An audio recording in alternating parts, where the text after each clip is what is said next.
Jed Maley and his 24-year-old wife Sarah of Deerfield, New Hampshire, had been married just a few months when on February 27th, 1995, Jed was forced to face the terrifying reality of till death do us part.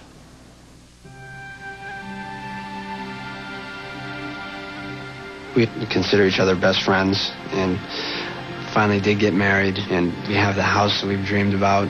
You know, we just got back from our honeymoon, and everything was just going so right for us. Hi, Nancy. It's Jed, Sarah's husband. I'm calling to let you know that she's not going to make it into work today. She was coughing and having a hard time breathing. At that point, though, she was treating it more or less like it was something that she could get control of. Okay. Thanks. Bye. You're all set. Sarah's had asthma since even before kindergarten. She knows the measures that she needs to take to get her breathing. So it's best for me to just keep my distance a little bit because, A, you don't want to distract her. B, you don't want to make her nervous. And C, you don't want her to have to talk if she's having a hard time breathing. About a half hour transpired, and I heard her say that she couldn't breathe. Jed? Call the ambulance. Call the ambulance. We don't have a 911 system, but Sarah had been smart enough actually to program the number into our phone.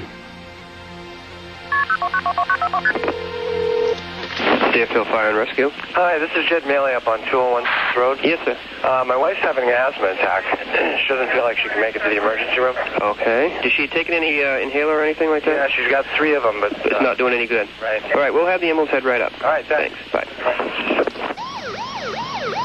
The nearest advanced life support unit was more than 12 miles from the scene.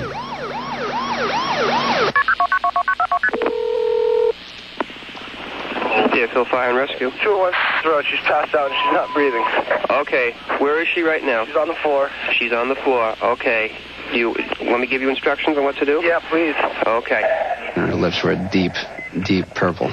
And that's probably the very first moment that I realized that she might die. Should I start blowing into her nose or something? Okay, this is what I want you to do, all right? I want you to help her breathe, okay? What you got to do is first get her on her back. Okay. Okay, put her on her back first. Yep. Okay.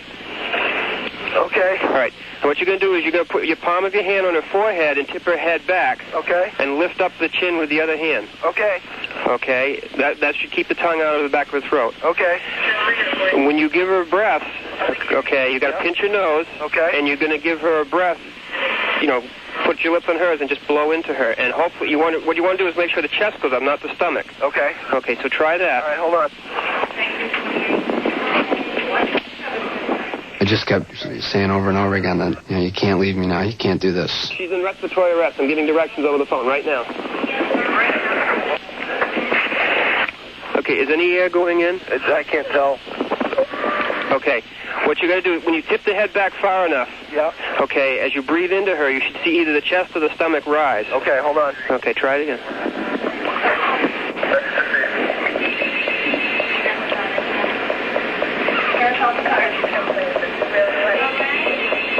Is anything going in at all?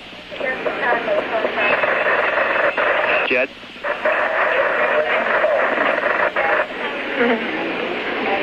Jed? I mean, she's still making the movements like she's breathing. Okay. Maybe she is getting air. Why don't you listen to yourself? Okay, she is gasping for air, but the problem is she's not getting enough. Say what?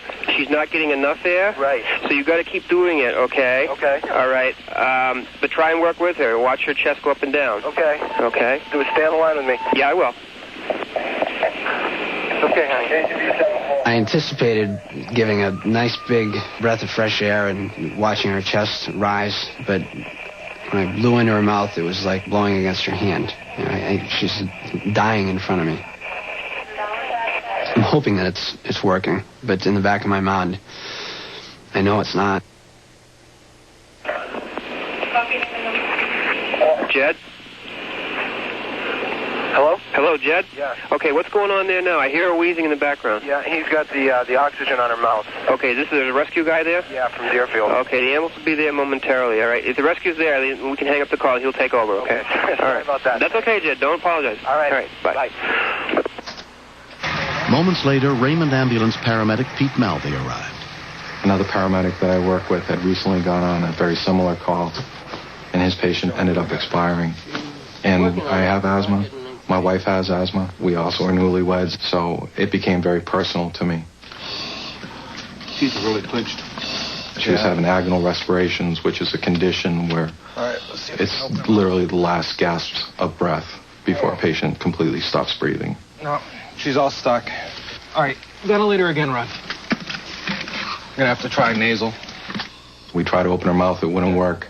We tried to pass the tube nasally, it wouldn't work. Okay. And if we're unable to establish an airway, the patient's possibility of survival was zero. It's not going in either.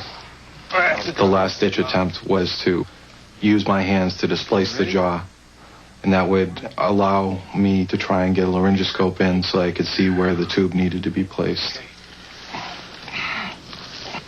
All right, tube. This is terrible to say, but been married 3 months, and we still have very recent memories of our honeymoon. And now the memories that are going through my mind is, am I going to have to plan a funeral?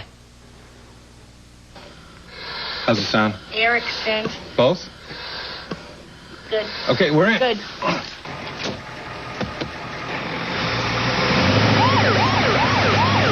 How's the bagging going? Really tough. Tight. Okay, get in Her lungs had basically collapsed onto themselves, so it was very hard to get any oxygen in. It was like trying to push a bowling ball through a cocktail straw. We knew she needed everything that we could give her. We gave epinephrine through the IV, and usually you see some sort of a minimal change in the patient's status, and there was absolutely none. Okay, watch your hands sharp.